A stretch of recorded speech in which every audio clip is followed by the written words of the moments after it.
cell the unit of life.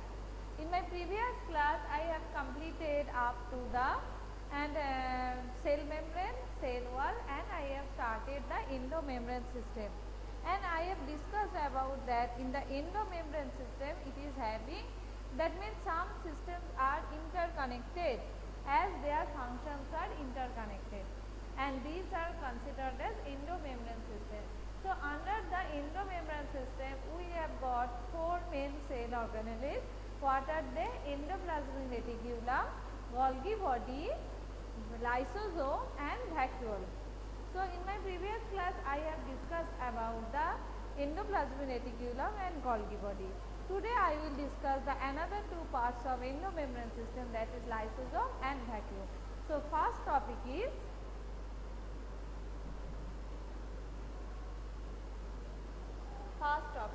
lysosome. So what is lysosome? How it looks? Usually lysosome is a spherical type of structure, okay, and in which some enzymes are hydrolytic enzymes are present. So from where these lysosomes are formed? Lysosomes are mainly, you can see that membranes are present. So lysosomes are membrane bound vesicular structures.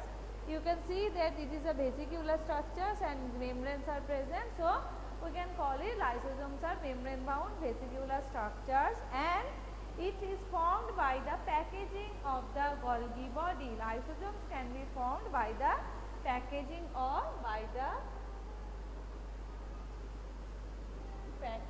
of Golgi apparatus. If I ask you how lysosomes can be formed, so lysosomes can be formed. You can remember the structure of the Golgi body. So from that Golgi body vesicles are present. So that from that Golgi body, due to the packaging of that, after packaging, this type of structures can be formed, which is called as lysosome. Okay. Now lysosome mainly can be found in case of particularly animals. Eukaryotic cells, there are some exceptions, but in general in eukaryotic animal cells these lysosomes can be found. Okay. So what is the function of the lysosome? And in that lysosome hydrolytic type of enzymes are present. Hydrolytic enzymes are present in the lysosome. Hydrolytic enzymes means what type of enzymes? Like hydrolases means lipases. Different type of hydrolases are present, like lipases, proteases, carbohydrases,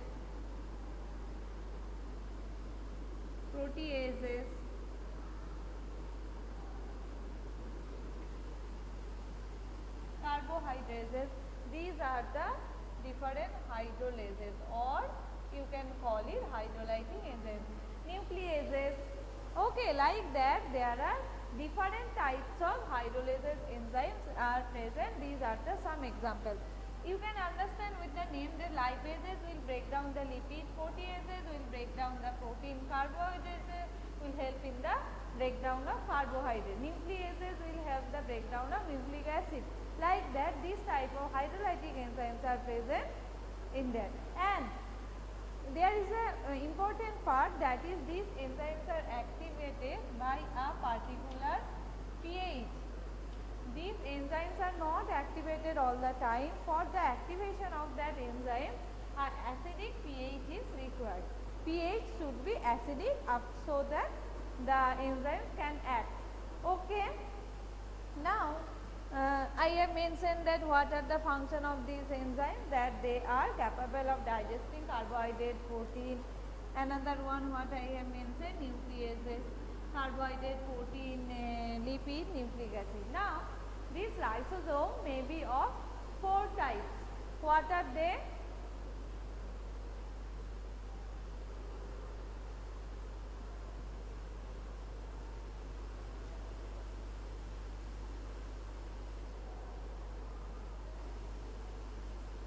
These are primary lysosome,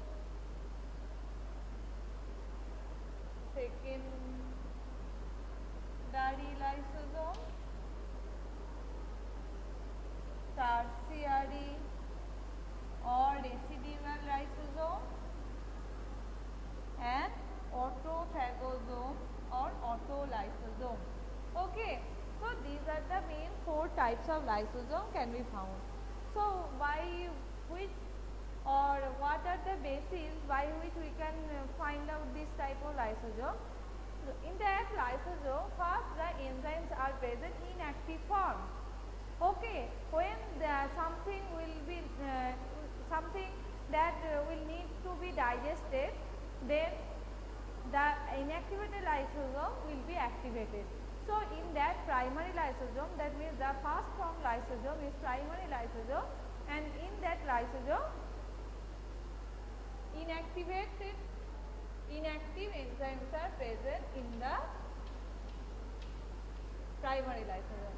But when these enzymes get activated, then it is called as secondary enzyme or secondary lysosome. So, inside the primary lysosome, hydrolases are present in inactive form, but when it will be converted into active form, that type of lysosome will be called as secondary lysosome. Next one is tertiary lysosome or residual lysosome. So, after the activity of that secondary lysosome, that means after the digestion of material, some residual part will be there, some part will be undigested.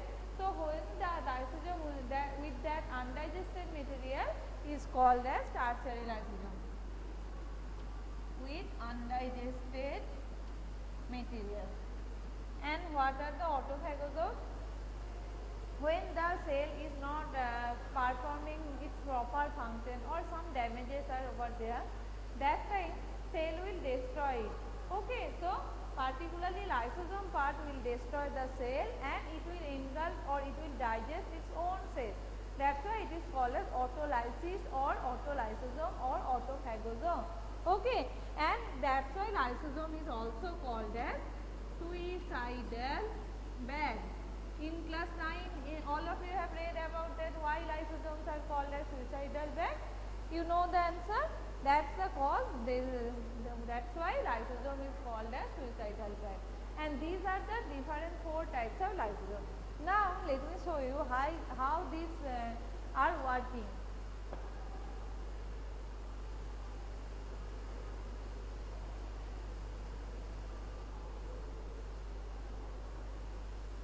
Just imagine that is the plasma membrane. Okay, so as you know that in some food vacuoles are formed to engulf the food. If the solid food particles are gaining, it is called as phagosome, and if the food is liquid, it is called as spinosome. So, it is the think it is the plasma membrane. Okay, so here is a food, and after that food needs to be inserted. Food vacuole has been formed. With the food vacuole, food is inserted. Now, that primary lysosome is here, primary lysosome, and how it has been formed. If I consider this is the endoplasmic reticulum,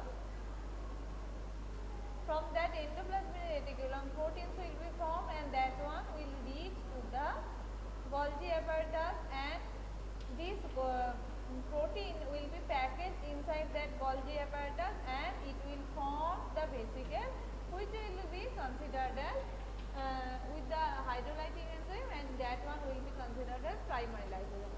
Now, when primary lysosome will attach with that food vacuole, then the lysosome will be activated. That time it will be called as secondary lysosome. After that, with the help of that enzyme, it will digest the food material. So, after digesting and after digestion, the required material will be absorbed and undigested material will be inside that vacuole. And then what will happen? This type of lysosome is called as tertiary lysosome, and after that this undigested material will be pinched off from the cell, and this process is called as endocytosis.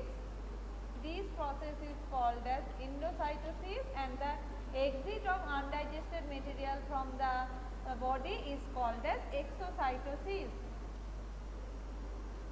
Okay, and another term I have mentioned that phagosome. If the food particle is solid, so it will be called as phagosome, and if it is liquid, then it will be considered as spinosome. That is how the lysosome works. That is the work of lysosome. Next part, next endomembrane system is our vacuole.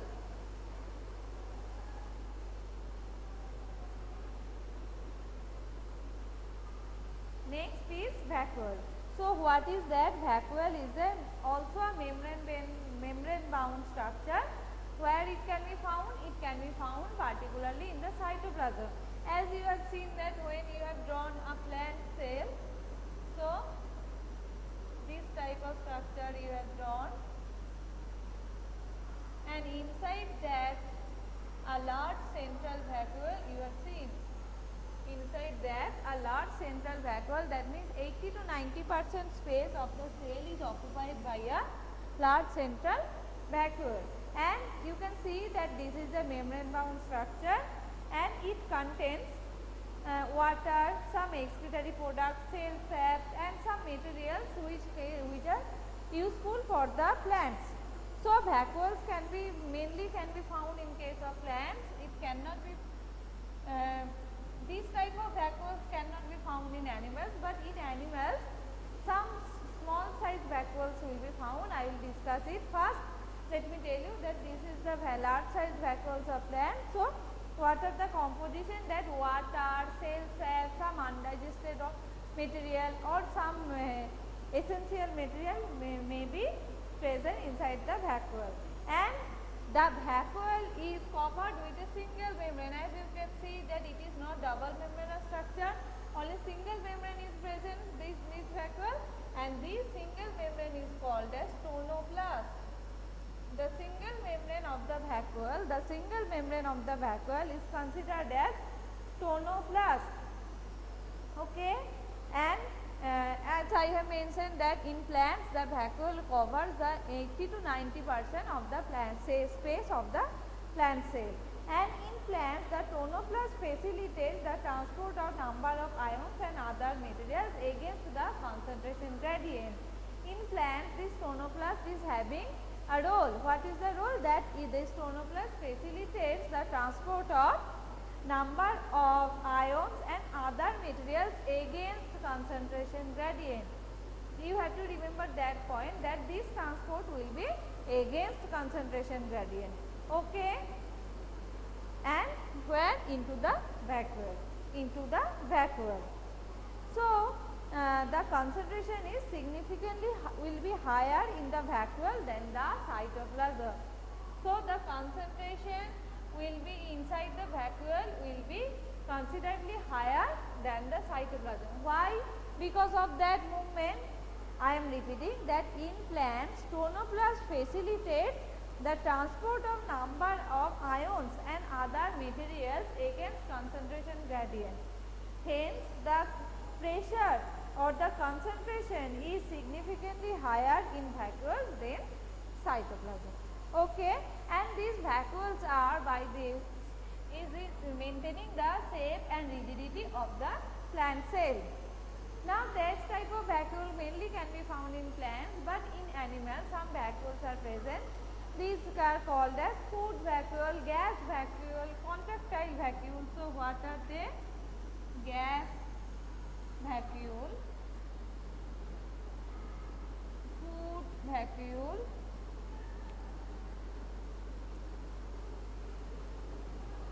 contractile vacuole. As you have seen that food vacuole can be found in case of amoeba. Food vacuole can be found in case of amoeba. For which purpose? Because by forming a food vacuole, they are gaining the food from outside to their body, and after gaining it, in the previous picture I have shown you that how these food are digested. Okay, and in some like amoeba, paramecium, another vacuole is present which is called as contractile vacuole, which is helping them in osmoregulation, excretion.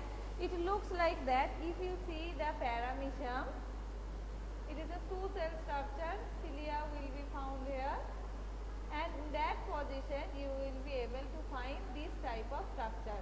This is the contractile vacuole. What is the function of that contractile vacuole? The function of the contractile vacuole is helping in excretion and maintaining the osmoregulation. Okay, so this is all mackerel. So now with that we are completing the endomembrane system, and as we have seen that how they are working together. Now next I will talk about the ribosome. Next topic is, or next cell organelle is ribosome.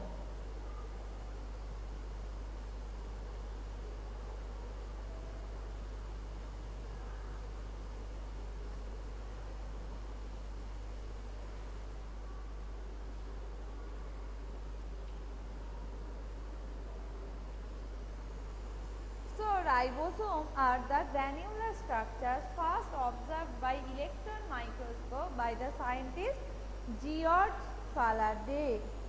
George Faraday in the year of 1953.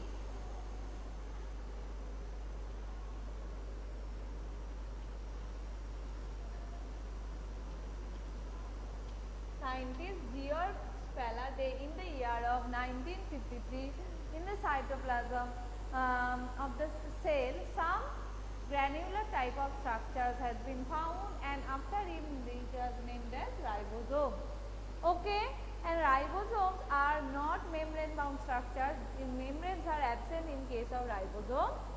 Now this type, so what will be the occurrence of ribosome? Ribosomes can be found in both plants and animal cells. As in my previous class I have shown that in the animal cell, ribosomes may be present attached with the endoplasmic reticulum, but in case of prokaryotes, ribosomes can be present freely in the cytoplasm, and sometimes it will be form a chain-like structure which are called as polyribosome. Okay, so it can be found both prokaryotic and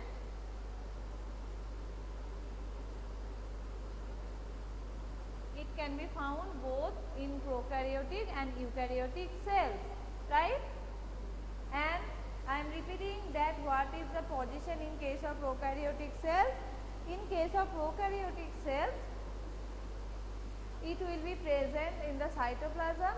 Sometimes it will be attached with many ribosomes may be attached in a single mRNA. That time it will be considered as polyribosome.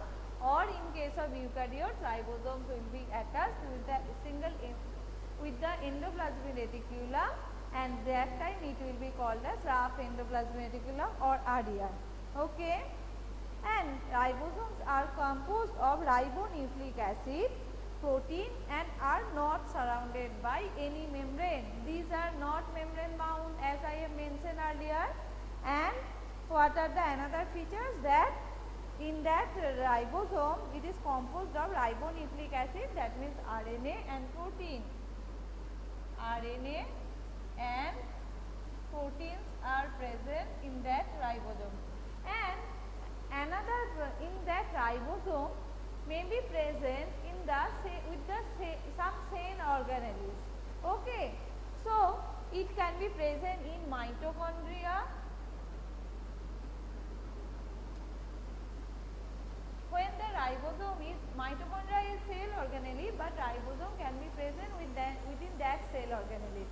So this type of ribosome is considered as, when the ribosomes are present inside the mitochondria, it is called as mitoribosome. Now it may be present inside the plastid. So if the ribosomes are present inside the plastid, then this type of ribosome will be considered as plastidoribosome. Or it may be present inside the cell cytoplasm, that time it will be considered as cytoribosome. Okay, so these are the different occurrence of ribosome. Now eukaryotic ribosome and prokaryotic ribosome are different types. You know that one, that in case of eukaryotes it is having 80S subunit, and in ribosome 80S type of ribosome, but in case of prokaryotes it is 70S type of ribosome. So in case of eukaryotes 80S type of ribosome present. So what is the full form of S? Wedgwood units. S is the SVEDBERG Wedgwood unit, or it can be considered as sedimentation coefficient. Okay, S means Wedgwood unit, or you can call it sedimentation. Wedgwood unit actually stands for the sedimentation coefficient. That means it indirectly is a measure of density and size. That means it is an indirect measure of density and size. Now, in case of eukaryotic, it is 80S and it has two subunits. Ribosome is having two subunits. One is smaller subunit, one is smaller subunit and another one is larger subunit. Okay. So in case of 80S, two subunits are 60S and 40S. And in case of prokaryote ribosome is 70S type and its subunits are 50S and 30S. Okay. So these are the different subunits of ribosome. And this larger subunit and smaller subunit, first how they are attached, the larger subunit will be like that. It will be attached some proteins, it is called as riboporine. Okay, and above that the smaller subunit will be present. Okay, and the structure of these two subunits is quite different. Let me show you the structure.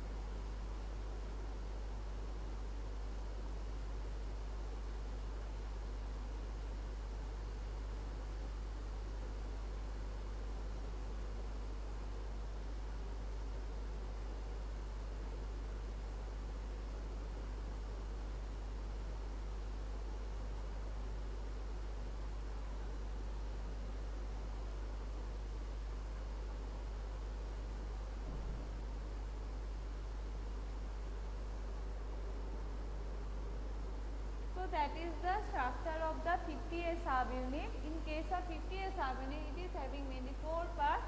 This portion is called as ridge, this is called as valley, this one is called as stalk, and this one is called as central protuberance. Okay, that is the 50S type of subunit or larger subunit, and the smaller subunit is like that.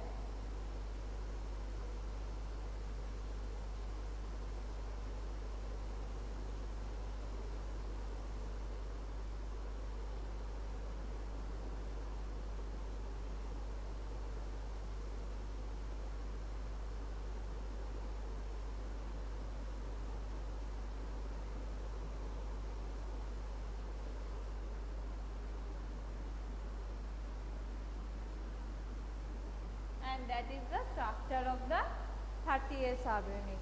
Okay, so that is the two subunits of ribosome. In the 50S subunit, you can see that this portion is valley, this portion protuberance, this is called as stalk, and this is ridge. These 4 parts are present in 50S subunit or larger subunit, and in the smaller subunit or 30S subunit, this portion is considered as base, this portion is called as head, this one is called as cleft, and this portion is called as platform. Okay, these two subunits will attach and will form a 70S type of subunit. And as you know that what is the function of this ribosome? These ribosomes are helping in protein synthesis. Okay, so these ribosomes are helping in protein synthesis. For today that's it. I will in my next class I will continue with the plastid and other cell organelle. Okay, so thank you everyone and bye.